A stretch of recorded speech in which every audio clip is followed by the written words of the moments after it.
নমস্কাৰ বন্ধুসকল, নতুন এটা ব্লগলৈ স্বাগতম সকলোকে। এটা ধুনীয়া জেগাত আহি পাইছোহি। মই ভাবোঁ এটা ভিডিঅ'ৰ যোগেদি আপোনালোকৰ লগতো শ্বেয়াৰ কৰোঁ আৰু কিছুমান মনৰ ভাৱ প্ৰকাশ কৰোঁ। এইটো আছে আমাৰ বগী নদীত। নদীখনৰ পাৰত দুজোপা গছ, তাৰ মাজতে গাড়ীখন ৰখালোঁ। ৰখাই এপাক নদীখন চাই আহোঁ। পানী অলপ অলপ বাঢ়িছে, চাৰিওফালে সেউজীয়া হৈ আছে, একদম শান্তিৰ পৰিৱেশ। প্ৰায় এনেকুৱা জেগালৈ আহি থাকোঁ মই, অকলে অলপ সময় কটাওঁ, কিবা কিবি চিন্তা কৰোঁ। খুব ভাল লাগি আছে এনেকুৱা ধুনীয়া ধুনীয়া জেগাত গৈ, সকলোৱে ভাল পায়। তেনেকৈ আমিও খুব গৈ থাকোঁ বেলেগ বেলেগ জেগাত, ওচৰে পাঁজৰে যি জেগা আছে মানে ঘূৰি থাকোঁ। কিন্তু এটা প্ৰব্লেম আছে, ডাঙৰ প্ৰব্লেম আছে, যিটো মই একো আজিলৈকে ভাবিয়ে পোৱা নাই এইটো কেনেকৈ ছল্ভ হ'ব পাৰে। বহুতে তাৰ ওপৰত কাম কৰি আছে, বহুতে চিন্তা কৰি আছে। এই প্ৰব্লেমটো হৈছে এইটো, এই বটলটো, এই পলিথিনৰ কেৰি বেগটো, এলুমিনিয়াম ফইল, বটল, প্লাষ্টিক, চিপছৰ পেকেট, লেজ, নেছকেফে, এইবোৰ যে আহি ইয়াত পাইছেহি। এনেকৈ যিমান ধুনীয়া ধুনীয়া জেগা আছে, চব জেগাতে লাহে লাহে মানুহ বেছি যাবলৈ আৰম্ভ কৰিছে। আৰু গৈ তাত তেখেতসকলে যি খায়, পানী বটল তাতে পেলাইছে, লেতেৰা কৰি থৈ গুচি আহিছে। কিন্তু তেখেতসকলে ভবাই নাই যে এই ধুনীয়া জেগাবোৰ যদি এনেকৈ লেতেৰা হৈ হৈ গৈ থাকে, এনেকৈ পলিউশ্যন হৈ হৈ গৈ থাকে, কেইদিনমানৰ পিছত নাথাকিব। যিমান জাবৰ আমি ডেইলি উলিয়াই আছোঁ ঘৰৰ পৰা, সেই জাবৰবোৰ বহুত বেছি হৈ যাব এটা সময়ত, মানে ভাবিব নোৱাৰাকৈ বেছি হৈ যাব। এইটো জাষ্ট আৰম্ভণি, এইবোৰ জাষ্ট আৰম্ভণি। কেইদিনমানৰ পিছত এইটো গোটেই ভৰি পৰিবলৈ আছে, বগা হৈ যাব। এতিয়া হৈছে, বহুত কম মানুহ ইয়ালৈ আহে, তথাপিও এই অৱস্থা। এই বটলটো এতিয়া বনালে স্প্ৰাইট, যিটো কোম্পানীয়ে বনাইছে তেখেতসকলৰ মই ভাবোঁ দায়িত্ব আছে এই কথাটোৰ ওপৰত গুৰুত্ব দিবলৈ। এই ৱেষ্টবোৰ কেনেকৈ মেনেজ কৰিব, জাবৰবোৰ কি কৰিব, ক'ত পেলাব, সেইটোৰ ওপৰত কাম কৰিবলৈ তেখেতসকলৰ গুৰুত্বপূৰ্ণ ভূমিকা আছে। তাত ল'ব লাগিব তেখেতসকলে। এই মদৰ বটল, জেমিছন, এইটোৰ হ'ল দাম 2500 টকা। এইটো খাই ইয়াত পেলাই দিছে। দামী মদ খাব জানিলেই নহ'ব, বটলটো সঠিক জেগাত পেলাবগৈও লাগিব। এইবোৰৰ কাৰণে এটা সামগ্ৰিক সজাগতাৰ খুবেই প্ৰয়োজন আছে। চাওকচোন কিমান লেতেৰা কৰি দিছে জেগাখন। ডিছপ'জেবল গ্লাছ, ইয়াৰ ওচৰত এটা বৰ ধুনীয়া বস্তু পালোঁ। এইটো হ'ল অৰ্গেনিক ৱেষ্ট, প্ৰকৃতিৰ ৱেষ্ট হয় এইটো, যিটো মাটিৰ লগত মিলি যাব। হয়তো কাৰোবাৰ কাৰণে এই খাদ্যও হৈ পৰিব। এইটো কোদো বাঁহ হ'ব, নহ'লে বৰলৰ বাঁহ হ'ব, এনেকুৱা কিবা এটা হ'ব। মানে প্ৰকৃতিত কোনেও এনেকুৱা ৱেষ্ট আৰু প্ৰডিউচ নকৰে, মানুহে কৰে অকল। বাকী যিমান ৱেষ্ট আছে চব অৰ্গেনিক ৱেষ্ট, মাটিৰ লগত মিলি যায়। আমি কিয় কৰোঁ, আমি কিয় নাজানিছোঁ? সিহঁতি ইমান জানিছে কেনেকৈ? বেলেগ বেলেগ প্ৰাণীবোৰে কেনেকৈ ইমান জানিছে যিটো আমি জনা নাই? সিহঁতি কেনেকৈ জীয়াই আছে একো ৱেষ্ট প্ৰডিউচ নকৰাকৈ, যিটো আমি পৰা নাই? এতিয়া এই জাবৰৰ প্ৰব্লেমটো কেনেকৈ ছল্ভ কৰা যায় তাৰ ওপৰত সাহস নামৰ এটা অৰ্গেনাইজেশ্যনে কাম কৰি আছে। আমাৰ অসমৰ যোৰহাটত আছে অফিচ। তেখেতসকলে মোক প্ৰায় আজি 6-7 মাহৰ পৰা কথা পাতি আছিল যে কিবা এটা কৰিব লাগিছিলে। এইবাৰ যিহেতু মই যোৰহাটত আহিলোঁ, সেইবাৰ মিলি গ'ল। তেখেতসকলে এই জাবৰৰ সঠিক ব্যৱস্থাপনাৰ ওপৰত কাম কৰি আছে। ৱেষ্ট মেনেজমেণ্ট এইটো এটা বহুত ইম্পৰ্টেণ্ট হৈ পৰিছে এতিয়া আমাৰ সমাজখনত। বৰ্তমানৰ যিখন ডেভেলপড ৱৰ্ল্ড, এখন নতুন পৃথিৱী, প্লাষ্টিকৰ পৃথিৱী বা অন্যান্য বেলেগ বেলেগ ধৰণৰ জাবৰ ৱেষ্ট গোট খাইছে আজিকালি বেলেগ বেলেগ ধৰণৰ কিছুমান বিপদজনক। এতিয়া ইয়াতে পৰি থকা এই ভগা চিচাৰ বটল হ'ল এটা বিপদজনক জাবৰ। ইয়াৰ দ্বাৰা গৰু এৰাল দিবলৈ অহা সেই মানুহগৰাকীৰ খেলিবলৈ অহা ল'ৰা ছোৱালীবোৰৰ ভৰি কাটিব পাৰে। তাৰোপৰি প্লাষ্টিক আজিকালি গৰুৱে খায়। আমাৰ সামান্য অজ্ঞানতাৰ কাৰণে আমি কিমান এটা ডাঙৰ বিপদৰ মুখলৈ ঠেলি দিছোঁ পৃথিৱীখন। আজিৰ পৰা 20 বছৰ আগতে বেছিভাগ অৰ্গেনিক ৱেষ্ট আছিলে আমাৰ, বিশেষকৈ অসমত তেনেকৈ প্লাষ্টিক বুলিবলৈ নাছিলে। জেগাবোৰ চব চাফা হৈ আছিলে, ধুনীয়া হৈ আছিলে। এতিয়া এই প্লাষ্টিকবোৰে জেগাবোৰ মানে যিমান ধুনীয়া জেগা এটা প্লাষ্টিক পৰি থাকিলে কিবা এটা মানে নেগেটিভিটি এটা পোৱা যায়। আপোনালোকে কি ভাবে নাজানো, আপোনালোকৰ মতামত জনাব কমেণ্টত। তো আজিৰ ভিডিঅ'টো আমি এই ৱেষ্টৰ ওপৰত কথা পাতিম। ৱেষ্টবোৰ আমি কেনেকৈ কি কৰিব পাৰি। এটা জাবৰ সৃষ্টি কৰিছোঁ প্ৰত্যেকটো মুহূৰ্তত। মানে পটকৈ মন গ'ল পানী বটল এটা কিনিলোঁ, লগে লগে এটা জাবৰ সৃষ্টি কৰিছোঁ। তেনেকৈ কিমান বেছি এটা ভাবিব নোৱাৰা স্কেলত জাবৰ সৃষ্টি হৈ আছে, মানে কল্পনাও কৰিব নোৱাৰে। আৰু এইটো ভৱিষ্যতে গৈ কেনেকুৱা এটা হাৰত বহুত বেছিকৈ বৃদ্ধি হৈ যাব সেইটো মানে আমি এতিয়া কল্পনাই কৰিব নোৱাৰোঁ। সেয়াই কথাটো। সেইটোৰ ওপৰত সাহস নামৰ অৰ্গেনাইজেশ্যনটোৱে যি চিন্তা কৰিছে, চিন্তাখিনি মোৰ ভাল লাগিছে। তেখেতসকলে জাবৰটোক যেতিয়া আমি প্ৰডিউচ কৰিলোৱে, এতিয়া সেইটো কেনেকৈ ডিছপ'জ কৰিম বা কেনেকৈ ৰিইউজ কৰিম, ঠিক ক'ত গৈ পাবগৈ, কেনেকৈ আমি কমাব পাৰিম, সেইবোৰৰ ওপৰত কাম কৰি আছে। সেইবোৰৰ ওপৰত মানুহক শিকাই আছে। মই নিজেও নাজানিছিলোঁ। মই তেখেতসকলৰ লগত কথা পাতি বহুতখিনি কথা শিকিলোঁ। আৰু মই ভাবোঁ সেই কথাটো মই সকলোৰে লগত শ্বেয়াৰ কৰোঁ। ইউটিউবত যিসকলে চাই আছে, তো ভিডিঅ'টো ভালকৈ চাই থাকক, কথাবোৰ বুজিবলৈ চেষ্টা কৰক। এইটো বহুত এটা ইম্পৰ্টেণ্ট। তেতিয়াহ'লে আৰম্ভ কৰোঁ।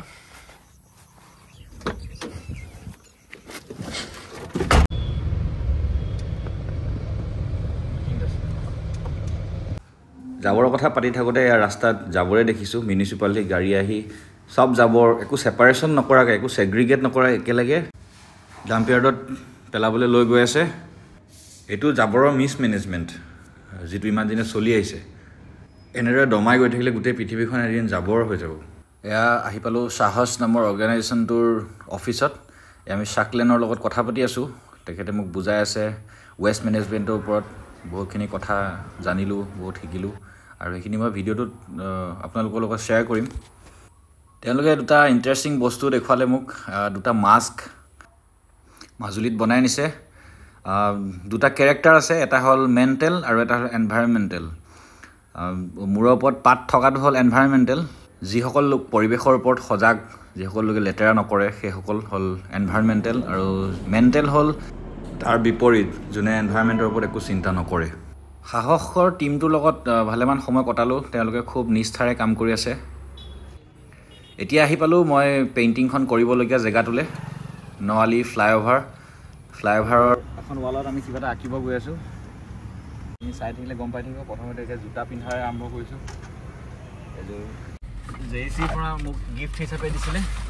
জখলা এডাল ইয়াত কামত আহিব পেইণ্টিংখন কৰোঁতে, বা ভৱিষ্যতৰ কামত আহিব। সেইকাৰণে ধন্যবাদ JEC জখলা এডালৰ বাবে। ধেমালি কৰিছোঁ। আচলতে জখলাটো মোৰ গাড়ীত গুচি আহিলে ভুলতে, সেই সময়ত চোৱা নহ'ল। অহা সময়ত এতিয়া মোৰ লগতে আছে। এডাল এই কামটো কৰি মই ঘূৰাই দিম বুলি কৈ থৈছোঁ। আবেলিকৈ আজি ঘূৰাই দিব লাগিব। অনুৰাগে ফোন কৰিয়ে আছে মোক। মাজে মাজে ৰাহুলৰ বেয়া জোচ উঠিছে, পূৰা দি দিলে এইটো টি চাৰ্ট পেইণ্ট কৰি। মই এইফালে লিখিলোঁ পথ বন্ধ। ৰাস্তাৰ মাজত বাইক থৈ দিয়া হৈছে পূৰা। এতিয়া ৰাস্তা বন্ধ কৰি দিম আমি, নহ'লে জখলাত উঠি থাকোঁতে মহতিয়াই লৈ যাব গাড়ীয়ে, যিটো স্পীডত আহি আছে। কি লিখা আছে ইয়াতে? পথ বন্ধ। পথ বন্ধ। এনেকুৱা কাম কেতিয়াও কৰি পোৱা নাই। আজি প্ৰথমবাৰ এনেকৈ পথ বন্ধ কাম চলি আছে, ৰাস্তা বন্ধ। এইফালে যাব নোৱাৰিব এতিয়া দাদা।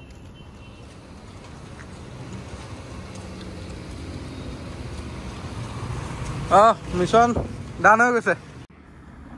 জখলাই ওপৰলৈ উঠি আহি ওপৰৰ পৰা ভিউটো দেখাই দিছোঁ।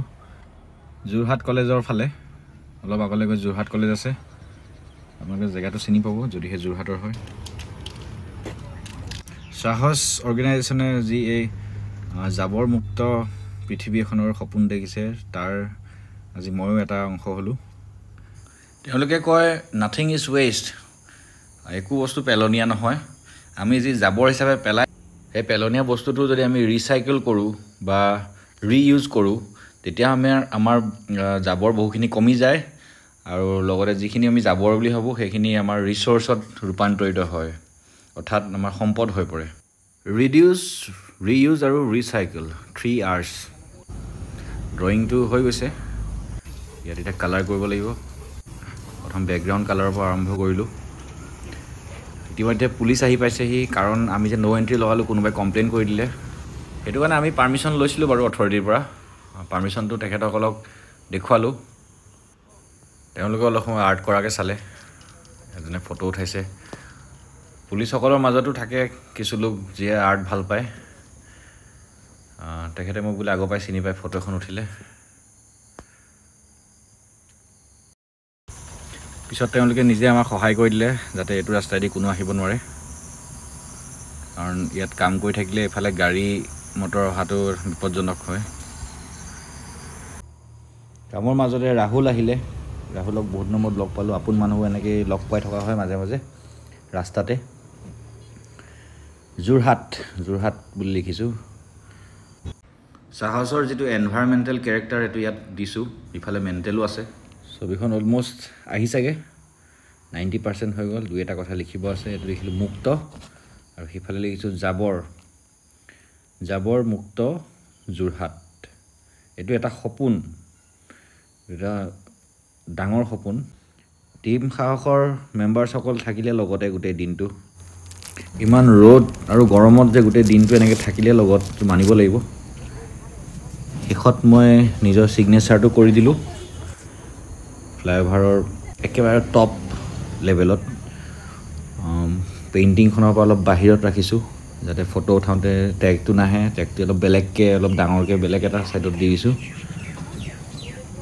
এতিয়া আহিল ফাইনেল কামটো ফটোশ্বুট সকলো এক্সাইটেড হৈ আছে ফটো উঠাবলৈ ফটো উঠাই পোষ্ট কৰিব যথেষ্ট ভাল পাইছে ছবিখন ইয়াত যোৰহাট কলেজ ছুটি হ'ল এতিয়া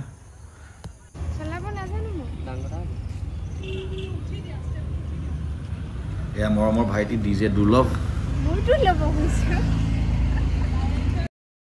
ছবিখনত মেণ্টেল আৰু এনভাইৰমেণ্টেল দুটা কেৰেক্টাৰ দেখুওৱা হৈছে সাহস অৰ্গেনাইজেশ্যনৰ এইটো কাল্পনিক দুটা কেৰেক্টাৰ মেণ্টেলে লেতেৰা কৰি থাকে জাবৰ পেলাই যায় একো নাভাবে প্ৰকৃতিৰ কথা পৰিৱেশৰ কথা আৰু এনভাইৰমেণ্টেলে সদায় পৰিৱেশৰ কথা চিন্তা কৰে পৰিৱেশৰ কাৰণে কাম কৰি যায় আমি এনভাইৰমেণ্টেলৰ দৰে হ'ব লাগে এতিয়া অলপ সময়ৰ কাৰণে মই চাকলেনক দিছোঁ তেওঁ অলপ বুজাই দিব গোটেই কনচেপ্টটোৰ ওপৰত পেইণ্টিংখনৰ ওপৰত হেল্ল' এভৰিৱান আজি আমি অৰ্থাৎ সাহস যোৰহাটে নীলিম দাৰ ব্লগটোৰ এই পাৰ্টটো টেক অভাৰ কৰিছোঁ আপোনালোকক বুজাবলৈ নীলিম দাই এই যি এখন গ্ৰাফিটি কৰিছিলে খুব সুন্দৰ যোৰহাটত তাৰ মিনিংটো কি চ' আপোনালোকে ইয়াত দেখিব বাওঁহাতে এজন কেৰেক্টাৰ আছে যোন জাবৰৰ এটা দমত মিক্স হৈ পেলাই মানে পিছল খাই তাত পৰি গৈছে চ' এইটোৱে মিন কৰিছে যিটো আমাৰ যোৰহাট বা অসমৰ বৰ্তমানৰ যিটো আমাৰ ৱেষ্ট মেনেজমেণ্ট জাবৰ ব্যৱস্থাপনাৰ যিটো আমি কৰি আছোঁ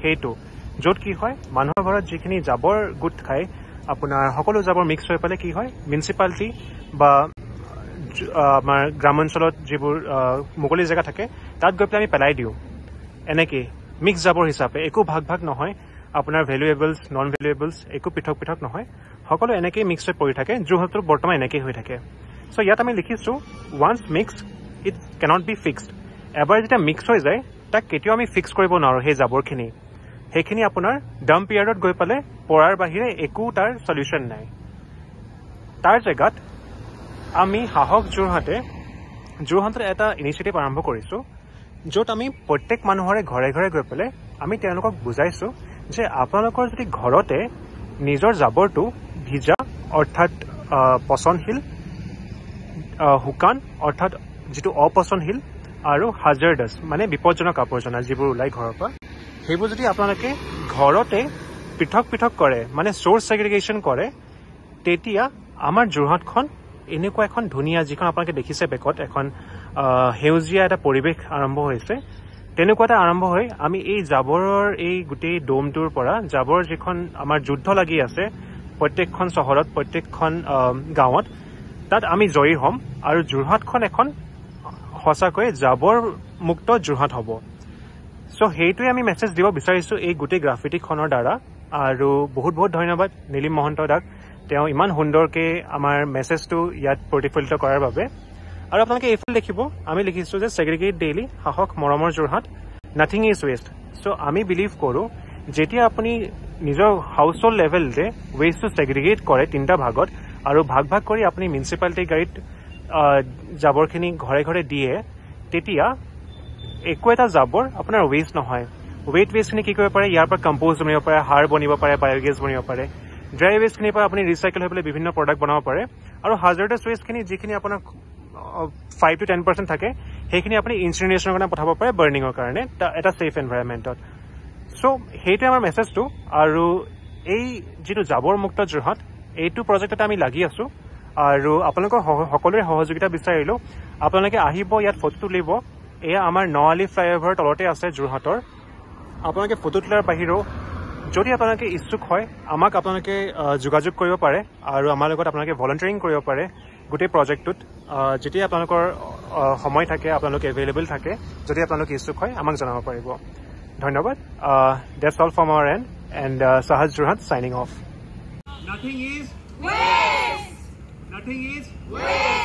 আশা কৰোঁ আপোনালোকে কথাটো বুজি পাইছে বিৰাট গৰম আজি গৰমত ডাব নাৰিকল খাব লাগে অলপ নাৰিকল খাই ল'লোঁ ইমান সময় কাম কৰি আছোঁ ডিহাইড্ৰেট হৈ গৈছোঁ তাৰপিছত আহিলোঁ ভিণ্টেজ হাব যোৰহাটৰ এখন কেফে ভিণ্টেজ হাব কেফে আৰু এটা মিউজিয়াম ইয়াতে বহুতখিনি পুৰণা সামগ্ৰী আছে সংগ্ৰহ কৰিছে অভিনিৱেশ শৰ্মাৰ ফেচবুক পোষ্ট মই পাই থাকোঁ বহুত আগৰ পৰা তেখেতৰ কামবোৰ চাই থাকোঁ তেখেতে আমাৰ ইতিহাসৰ ওপৰত বহুত কাম কৰিছে অসমৰ আৰু ভাবিলোঁ তেখেত আছে যদি মই এবাৰ তেওঁক লগ কৰি যাওঁ সেইবুলি সোমালোঁ ভিণ্টেজ হাবৰ ভিতৰত এইটো হ'ল ভিণ্টেজ হাব তৰাজানত আছে খুব এটা সুন্দৰ জেগা আপোনালোকে যাব ইয়াত ধুনীয়াকৈ ফটোগ্ৰাফছ পুৰণা কিছুমান ডকুমেণ্ট ফটোগ্ৰাফ বহুত ইনফৰ্মেশ্যন এয়া ভূপেন হাজৰিকাৰ এখন পুৰণা ফটো আৰু বহুত কিবা কিবি আছে ভিতৰখন এবাৰ দেখুৱাই দিম ভিণ্টেজ হাব তৰাজান যোৰহাট ইয়াতে লাকিলি আমি পাই গ'লোঁ সুব্ৰতে কিবা এটা পেইণ্টিং বনাই আছে কাৰোবাৰ পৰ্ট্ৰেট বনাই আছে সাংঘাতিক পৰ্ট্ৰেট বনাই সুব্ৰতে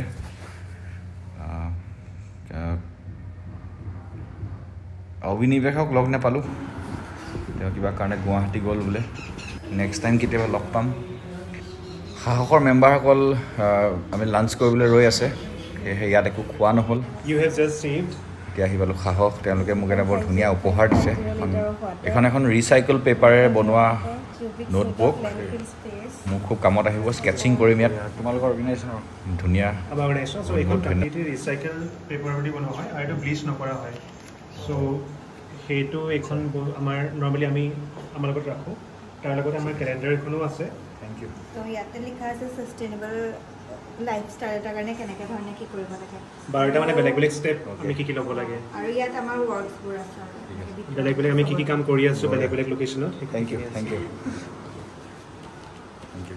এখন মই কি কৰিম ক'ম মানে এই বস্তুটো বেলেগকৈ থৈ দিম ইয়াত মই কাগজ ভৰাই দিম এখন স্কেচবুক হৈ যাব বঢ়িয়া স্কেচবুক হৈ যাব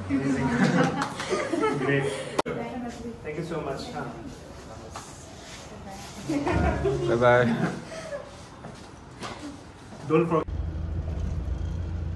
ৰাতিলৈ যোৰহাট এৰিলোঁ ঘৰ অভিমুখে গৈ আছোঁ লখিমপুৰ এয়া বগীবিল দলঙৰ ওপৰত এতিয়া নতুন এটা ব্লগত আকৌ লগ পাম ধন্যবাদ